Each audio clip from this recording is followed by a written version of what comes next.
في درس اليوم راح أوريكم شلون راح نسوي هالمربع باستخدام ألوان علم الكويت. يلا خلينا نبدأ. طبعا أول شي بقوله إن هذا المربع يحتاج إنكم تقصون الخيط وتردون تثبتونه، فإذا ما تحبون تنظيف الأطراف فهذا المشروع مو لكم.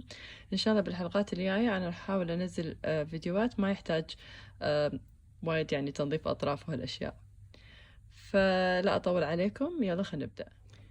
مقاس الإبرة اللي أنا مستخدمتها 9، بس طبعا انتوا اختاروا المقاس اللي يكون مناسب للخيط. فأول خطوة راح أبدأ ب4 سلاسل. طبعا هذا مقاس الإبرة شوي كبير على الخيط، بس قلت أجرب أشوف إذا يضبط أو لا. ف1 2 3 4. وبعدها طبعا راح أسكر الدائرة، وراح أشتغل نفس طريقة مربع الجدة العادي، اللي هو راح أبدأ أشتغل 3 سلاسل، 1 2 3، وبعدها راح أشتغل غرزتين عمود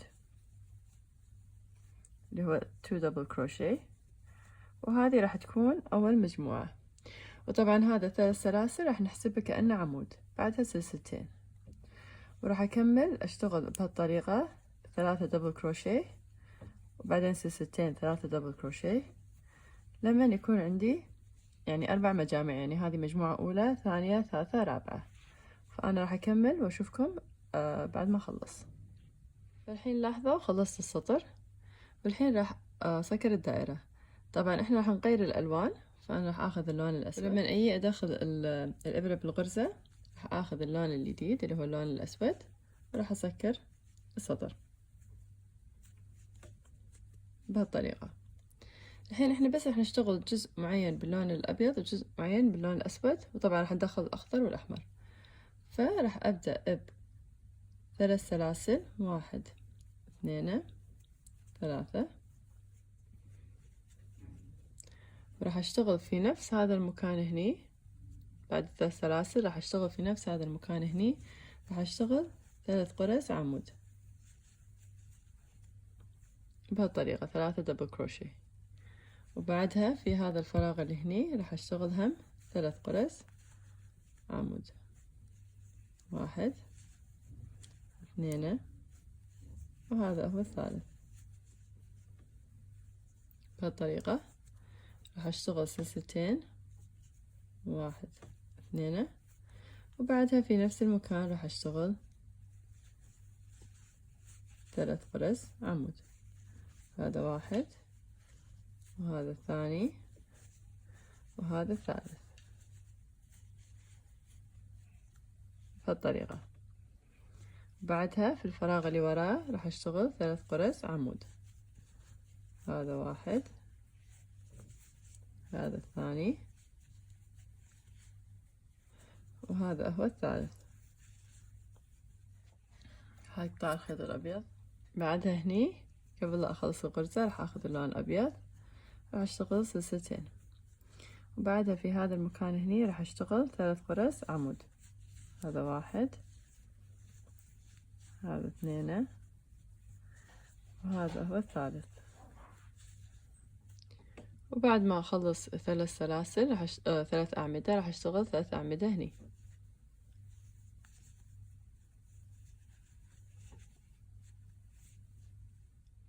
فبعد ما خلصت ال3 غرز عمود دبل كروشيه، راح اخذ من اللون الاخضر وراح اشتغل سلسلتين، 1 2، وفي نفس المكان هني راح اشتغل 3 غرز عمود دبل كروشيه، 1.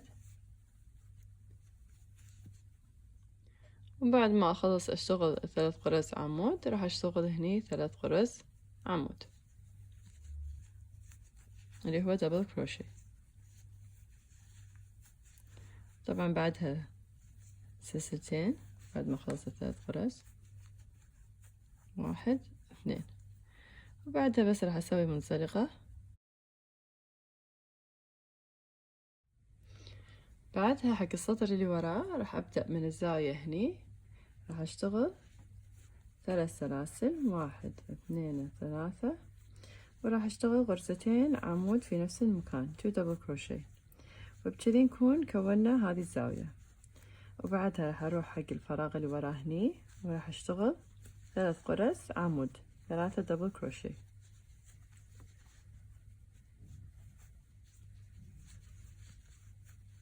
وبعدها راح اشتغل هني بالفراغ هني اخر واحد، وهم راح اشتغل 3 غرز عمود اللي هو 3 دبل كروشيه.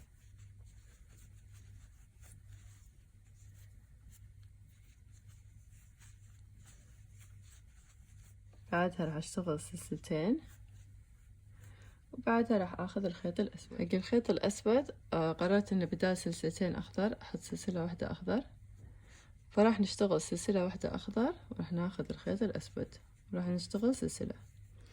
بعدها في نفس هذا المكان الفراغ هني راح اشتغل 3 غرز عمود باللون الاسود.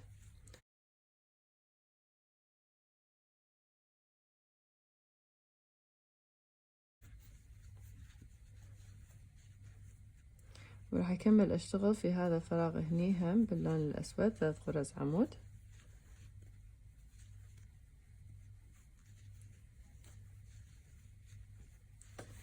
وبعدها في هذا المكان هني هم 3 غرز عمود.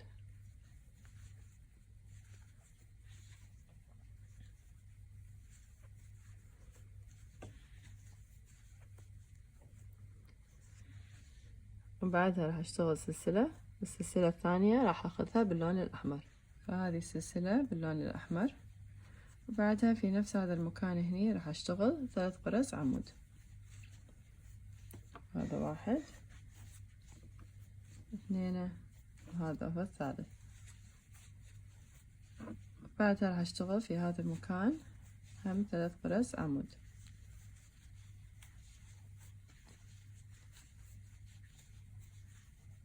وبعدها في اخر فراغ هني اللي هو بالزاوية اقصد راح اشتغل 3 غرز عمود.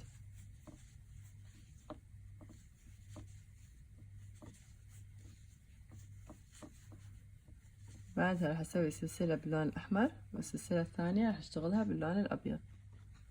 فهذا السلسلة الثانية باللون الابيض، وراح اشتغل 3 غرز عمود في نفس هذا المكان هني بالزاوية.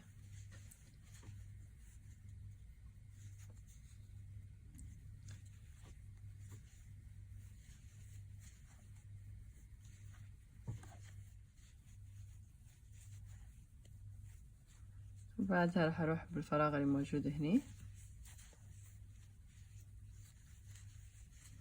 بعدها راح اروح، طبعا هني راح اشتغل 3 غرز عمود نفس طريقة مربع جدة. وبعدين راح يبقى اخر مكان هني بالزاوية راح اشتغل 3 غرز عمود، سلسلتين، وراح اسكر السطر.